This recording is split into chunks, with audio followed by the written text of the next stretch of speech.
Great morning. Hey, you guys. Great morning. Great morning. Great morning. Great morning. How are you? Come on in. Come on in. Come on in. I'm going to be a little bad today. Just a little bit because I didn't taste this last night. So I got to taste it. Y'all come on in.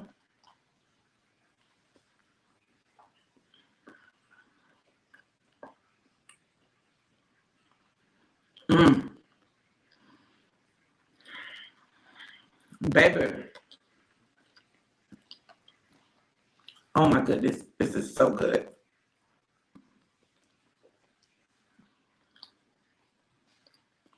This is not a good breakfast.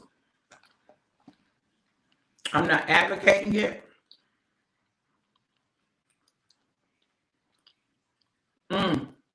Great day, Corey. Thank you for sharing.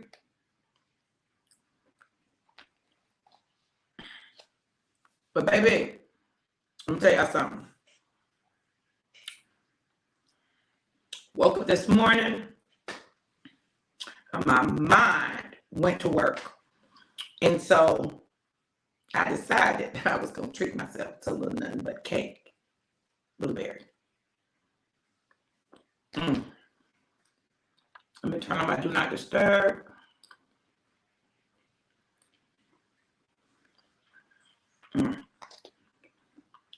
It's good. The good thing is, I won't eat all of it. I'll only eat part of it.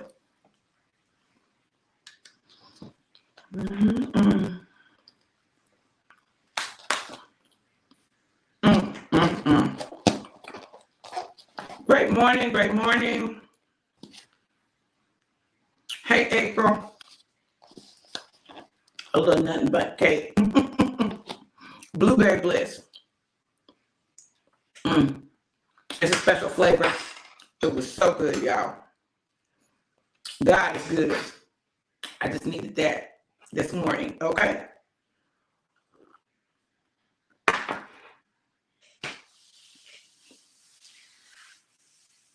So, this morning, I woke up early and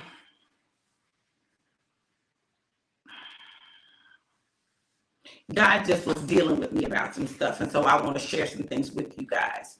You know, the title of this prophetic drive-by is How Long Will It Take? How long will it take? And there's a reason for that. Because God really is asking us, how long is it going to take? You know, it seems as though we keep having to learn the same lessons. I had cake on my lip. Over and over again. Hey, baby. Hey, baby. No, girl, but I am making a lot of noise.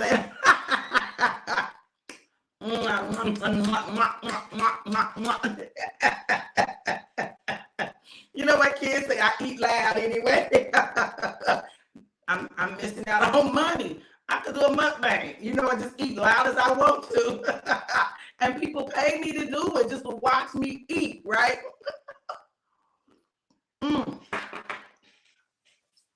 God is asking us, how long is it going to take?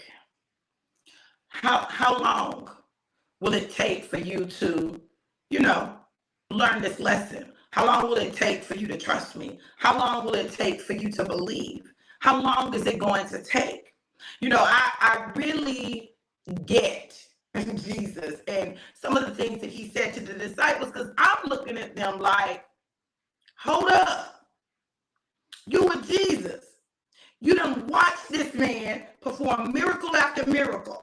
You watched him heal the sick, cause the blind to see, the deaf to hear, the mute to speak. You watched him cast demons out of people into a herd of pigs that ran off a cliff, right? You have literally watched him raise the dead. You've been there through all of this. How long is it going to take you to believe? I'm talking for real believe. For real. You saw him walking on the water, Peter. You got out and you walked on the water, and then After you done started walking on the water, you want to stop believing. How long is it going to take? How long? Jesus had the ultimate patience to me because I don't know. I don't know. I don't know. I don't know that. I don't know. I don't know. I don't know. I might would have got tired of saying the same thing over and over again. I don't know. I might would have cut them off. I don't know. I can't say. But I know that they were getting on my nerves the same way that I get on God's. The same way that you get on God's nerves. How long will it take? How long will it take for you to realize who you are and what you've been called to do? How long will it take for you to step in it for real? How long is it going to take for us to truly understand what God is doing in our lives? How long? How long? How long before we really understand that what God is getting ready to do in us and through us is going to impact so many lives that they can't be counted? How long? How long? No. I know. You didn't ask for all that. You don't want to do all that. You don't want to be responsible for all that. I just want to live my life. I just want to be regular. I just want to do me. I get it, but you can't. So now that you can't, now what? I just want to be behind the scenes. I just want to walk in anonymity. I don't want nobody to know it's me. I don't want nobody to see my gifts. I don't want nobody. Who am I? What do I have to offer the world? Nobody's going to listen to me. No one's going to see me. How long will it take? How long? Hey, Keith, how you doing? How long is it going to take? How long are you going to stay in a place of hiding, a place of reserve, a place of behind the scenes when you know who God has called you to be? You already know. You know you don't want to admit it. You know you don't want to do it. You know you don't want to be accountable. You know, but it's going to mess up your life. You know what you do, what you like to do. How long is it going to take? We want to know how long everything else is going to take, and we want to rush everything else, but we don't want to rush the very thing that God is calling us to do. What are you doing? How long is it going to take? I get it, but we ain't got time for that no more. Really, we never had time for it, but we really don't have time for it now. Do you know how many people's lives are being negatively impacted waiting for you to show up, for you to get in position, because they can't hear it from nobody else. They can only hear it from you. They looking at other people with the side eye. But when you say it, have y'all ever had that experience? Like you've told your kids or you told someone that you love something and you keep telling them the same thing and they don't listen to you, but then somebody else says the exact same thing that you said and all of a sudden they hear it and it's like, oh. And you looking at them like, really? For real? Many times I told you that, you couldn't hear me, but then you can hear them. Something is wrong with this. No, it's not. See, there are certain voices that we're attuned to, right? Certain voices that are ordained to speak into our lives. Don't be mad about that. Be glad that the voice that they could hear showed up. Because what if that voice did like you do? Like I do? And willfully step into it. I know y'all saying, but Dr. V, you're doing your life. I am, but I'm not doing all of what God has called me to do. Not at the level that he has called me to do it. And I know I'm not. And if I sat here and told y'all that I would be a liar and the truth would not be in me. See, look, what I'm real clear on is this. You can't control everything that's happening around you, but what you can control is you in what's everything that's happening around you. You don't have to allow everything that's happening around you to shift you, move you. You know, you don't have to be driven by your emotions. You don't have to be on the roller coaster. You don't have to be double-minded. You don't have to be. You choose to be. So stop blaming circumstances. And you just don't know my life. And you just don't know what I went through. Guess what? You went through it for a reason. It was a part of your life for a reason. There was a reason that you were allowed, that you were chosen, that you had to go through what you went through. There was a reason for it. Because maybe, just maybe, that's an area where your voice is needed. Normally, listen, our purpose is connected to our source of pain. The area we struggle in the most, the area that has seemed to plague our life, is the area where God wants to bless you. But you can't get blessed because you don't want to be there. You can't get blessed because you don't want to talk about that. You can't get blessed because it's too hard. I got to look at stuff that hurts. Can you finally, man up, woman up, look at the stuff that hurts, acknowledge that it hurts, find out why it hurts, and then grow through it? I ain't saying just get over it. I'm saying grow through it. Just grow through it. If you will grow through it, what will happen is you'll grow so big that its effect is minimized. But you can't do that. Why? Because you're too busy enjoying being a victim. I'm sick of victims. Sick of them. Not because they aren't a victim, they didn't go through something, but you choose to stay in that victim status. When you going to do something about your life? When? How long is it going to take? How long is it going to take for you to get over the fact that your daddy wasn't in your life or your mama didn't do this? How long is it going to take? How long is it going to take for you to get beyond, grow through the fact that you didn't have a perfect family? Some of your family didn't like you, so what? Everybody got family that don't like them. I'm just trying to tell y'all what is the truth. You're not the only one who has gone through what you've gone through. You're not the only one. So what are you going to do about it? What are you going to do with it? Yesterday, I talked about incest, molestation, rape, sexual assault, and I talked about how it impacts so many people. Do you think, listen to me, I want you to hear me, that all of the people that you look at and you see being successful, do you think none of those people have gone through any of that stuff? Because I promise you they have. Some of them have dealt with it, some of them have not dealt with it. But regardless, it hasn't hindered their ability to move forward and be successful. The difference is those who haven't dealt with it, it's going to show up. It's going to show up. It's going to creep up. It's going to show up some way, some shape, some form. It's going to show up. Why? Everything that we deal with in life is designed for us to learn something from it. And if you don't take something from it, if you don't learn something from it, if you don't gain something from it, if you don't glean something from it, it's going to stay there until it is agitated enough to show up in some shape, form, or fashion where you got to face it. And I promise you it's going to be straight in your face. So while they may be successful, it may be something that shows up a little later. Don't be that person. Be the person that's willing to face the things that you've experienced in your life.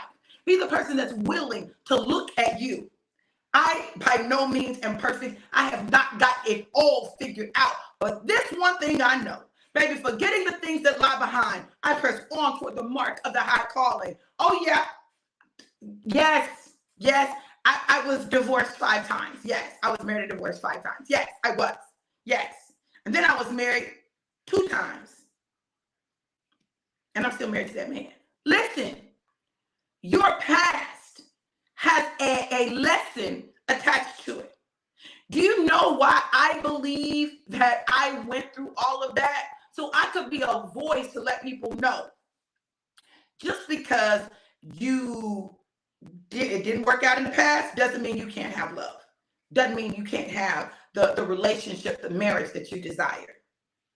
I will always tell y'all our marriage isn't perfect, but I know that man is for me. And I am for him. I know that. I know God put us together. I know that. But guess what? There were some times when I wanted something else. And what if God had allowed me to have what I wanted? If God had allowed me to have what I wanted, I wouldn't have gotten what I needed. My God, somebody need to catch that. If God had allowed me to have what I wanted, I would have never gotten what I needed. I'm thankful, though. This is the thing. I know this was God, right? I'm trying to tell you. I know this was God. I know that it was God who kept his hand on men who were not for me for the long term and said, not her. Nope. Mm-mm. Here I am thinking something's wrong with me. What's wrong with me? Why won't anyone love me? What's wrong? It wasn't what was wrong with me. It was I was not theirs. And if we would stop playing with stuff that don't belong to us, then just maybe we would be able to get what God has for us. No, we want to play with stuff that we know ain't none of ours. You know that man ain't none of yours. Let that man go. You know that woman ain't none of yours. Let that woman go. There's someone out there that that person belongs to, and you're interfering with the process of them getting to each other. Raynell said, and sometimes the person you wanted, you aren't prepared to be the person you need to be for them and for y'all. Amen. Amen. Now check this out. Check this out, because I want y'all to catch this. In this evolution, in this becoming, this is the crazy thing. You're not becoming someone else. You're becoming who you already were created to be. That person is inside of you. What you're doing is you're peeling off all the other stuff that you put on top of who you were created to be. All of the things that people said, sit down somewhere, be quiet, you too loud, you do too much. You always got to be the center of attention. You telling them what you heard God say. Oh, God didn't say that. You need to stop lying on God. Till you start shutting down and not believing in you, not believing what God has said about you. Baby, let me tell y'all something. I want y'all to get this, and I want y'all to get this real clear. You are who God said you are. And if you want to really know who you are, I want you to think back to your childhood. It is in our childhood when we are in our purest state where God really reveals himself to us. And listen, we will have whole conversations with God. Like, prophets don't grow up and become prophets. You were born a prophet. You came out of the womb prophetic. You came out of the womb apostolic. You came out of the womb like that. Like out the womb. And normally, people who are apostolic and prophetic there was challenges around their birth.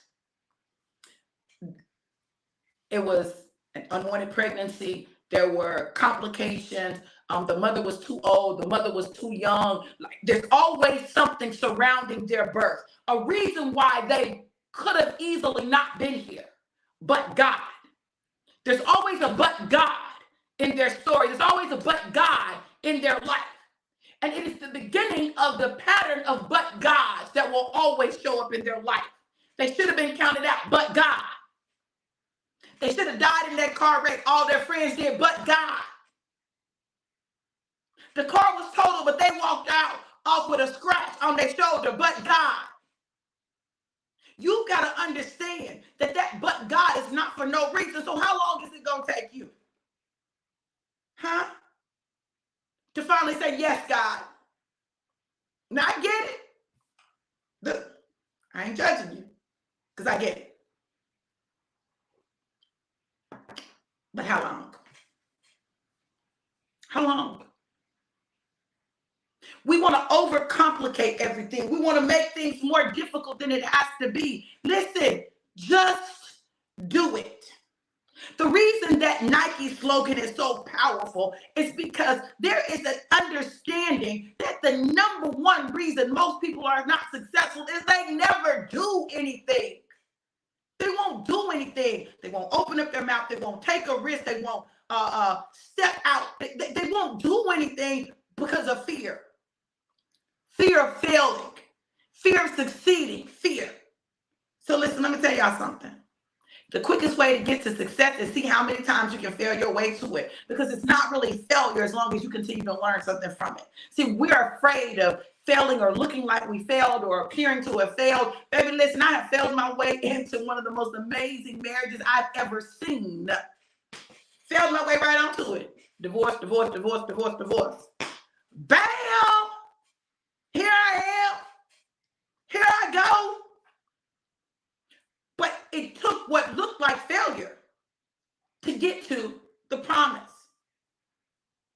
I don't care how many times it took me to get here. I'm here. And I am going to embrace and enjoy and honor and welcome and appreciate. Maybe I wouldn't have appreciated my husband the way I appreciate him if I hadn't gone through all the other stuff. I don't know. This is what I do know. I know I appreciate that man. I appreciate him. I appreciate how he loves me. Somebody asked me yesterday, what does love look like to you in your relationship? What does love look like to you? And this was my answer. Love is him allowing himself to be uncomfortable so that I can be comfortable. Him allowing himself to be uncomfortable so I can be comfortable. Thank you, babe. I know you do. Now listen, I'm going to tell y'all, yesterday was a little challenging for me, right? You know, in the live, in the drive-by, when I was talking about incest, molestation, rape, sexual assault, and all those things, it was pretty emotional for me. It was an emotional time. And my husband called me immediately when I got off the live and said, babe, why is it that I just want to be home with you? I just want to be home. I don't even want to go to work. I just want to be home with you. And I had to say, baby, I'm okay. I'm okay. It's like, babe, I just want to be there. I just want to be able to hold you. Look, worked all day. I knew I didn't feel like cooking. I knew. I had every good intention of washing the dishes. I planned to wash the dishes. I'd run the water to wash the dishes.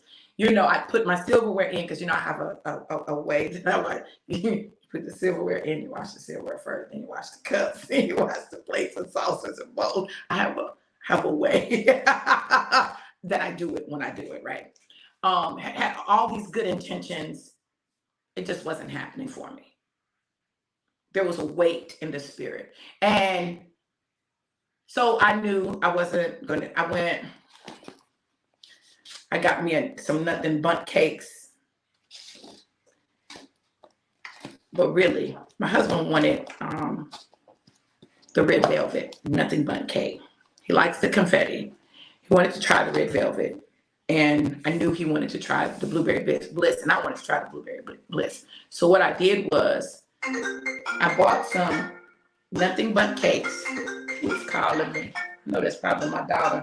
I bought some nothing bundt cakes because I wanted to do something, not just for me, but for him, just to let him know how much I love and appreciate him and how he loves me. No, that was my sister calling. So I wanted to do something, and then I knew I didn't feel like cooking, right? I didn't feel like cooking, but I wanted my husband to eat. He worked all day. I wanted him to eat. So I got some chicken salad, all these different types. And even with that, listen to me. He came home, I was working, because I was finally in a place where I could get some work done. So there were things I needed to get done for my class tonight. So I was working, and he said, babe, what time are you going to be ready to eat? I was like, I don't know, babe, what time are you going to be ready? About 6. You know, okay. He said, well, I'm going to go in here and straighten up the kitchen. I was like, babe, you don't have to do that. I was going to do it. He said, babe, I got you. I was like, babe, I'm sorry. I didn't wash the dishes. I meant to wash the dishes. I wanted to have it done. Babe, I got you. This is us. But you worked all day. You shouldn't have to come home and wash the dishes. Babe, this is us. If you don't feel like it, I got it. If I don't feel like it, you got it. I said, Corey's talking about we be twinning how we wash dishes because that's the way you're supposed to wash them. That's that stickler. That's love. Listen, I can imagine having gone through the exact same day that I had yesterday with one of my previous husbands and the response being very different. The response being very judgmental, the response being, you know, why you even bother putting the water in the sink then if you wasn't gonna watch? Like, I can, like a scene from a movie. I can see a different version of what happened yesterday. See, this is why I appreciate him so much. Listen, this is why I understand that what we have is real and it's genuine and it's God. I understand that. I can say that with all confidence and all assurance and all certainty. I can say that this is forever. I can say that, right? And it doesn't matter what happens. And I'm not saying nothing's going to happen or we're never going to have hard times. I'm not saying that. But what I know is this is forever. Because listen, let me tell y'all something. See, how long will it take? Marriage, contrary to popular belief, it's not about the butterflies in your stomach. It's not about you always feeling good. It's not about you always looking at each other with googly eyes. It's not about that. Marriage is one of the most sanctifying things that you can ever do. It'll sanctify you because you will have to die to yourself. You will have to die to your preconceived notions of what love is. I would not have said love is him being willing to be uncomfortable so that I'm comfortable. That would not have been necessarily my definition of love. How do I know he loves me? Because he's hot-natured and he allows himself to be hot so that I won't be hot, so that I won't be cold. I wouldn't have, that seems like a very small thing. Like that seems like something so minuscule. Yes, Corey. I love the way he handles me. I'm big on don't talk to me hard. I don't like being talked to hard. I've been talked to hard enough. Don't talk to me. I'm not saying don't call me on my stuff. I'm not saying that you can't correct me when I'm wrong or out of line. I'm not saying that. But what I am saying is don't talk to me hard.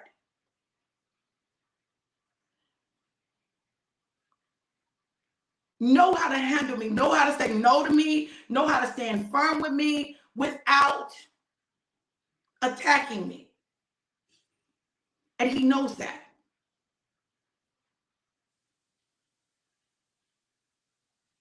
I know y'all probably be sick of me talking about us. But I'm just telling you, how long will it take for you to understand that marriage is more than the butterflies, it's more than those feelings, it's more than that? How long? Or are you going to continue to live in the fantasy created by Hollywood, where there are the greatest number of divorces? Hollywood. It's not real. It's fictional. My husband does this thing where he says, real, real. There's the real, the movie real, and then there's the real. You've got to understand that God wants you to have an amazing marriage. But we need you to understand that having an amazing marriage isn't having a perfect marriage. It's not never going through anything. It's about your ability to go through together. Still come out on the other side together. It's about commitment, but not empty commitment. Commitment that is rooted in agape love, an unconditional love. I know this. This is what I know. I'll tell you what I know.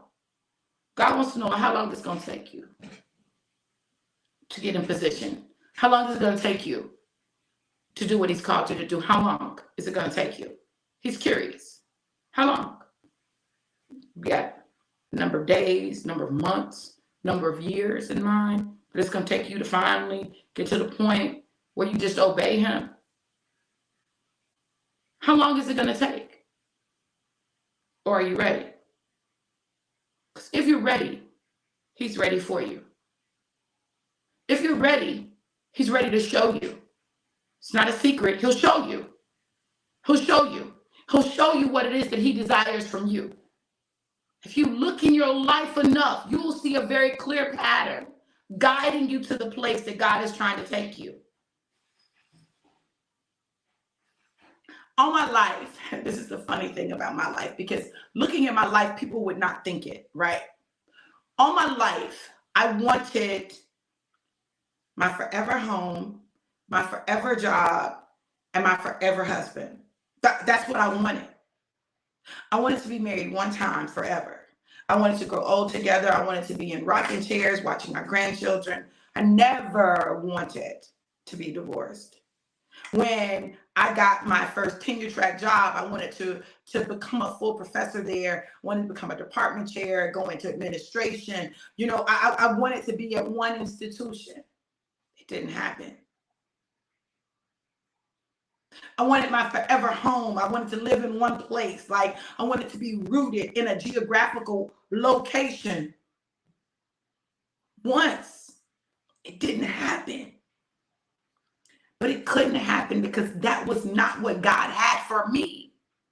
I'm not saying that he doesn't have it for anyone. He just did not have it for me. It wasn't my call. I wasn't called to that. I was called to movement.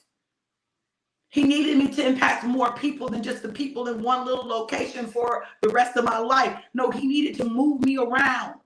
He needed me to meet different people. He needed me to impact different lives. He needed me to be in different types of institutions. He needed me to start the school to protect this group of kids, right? He needed me to let some go, have some come, let some leave. Listen, he needed all of that. All of that was a part of his plan for my life. He needed to see, would I let it go? I fought not to do it. Now, are you going to fight when I tell you let it go? And I fought not to let it go. And I had to.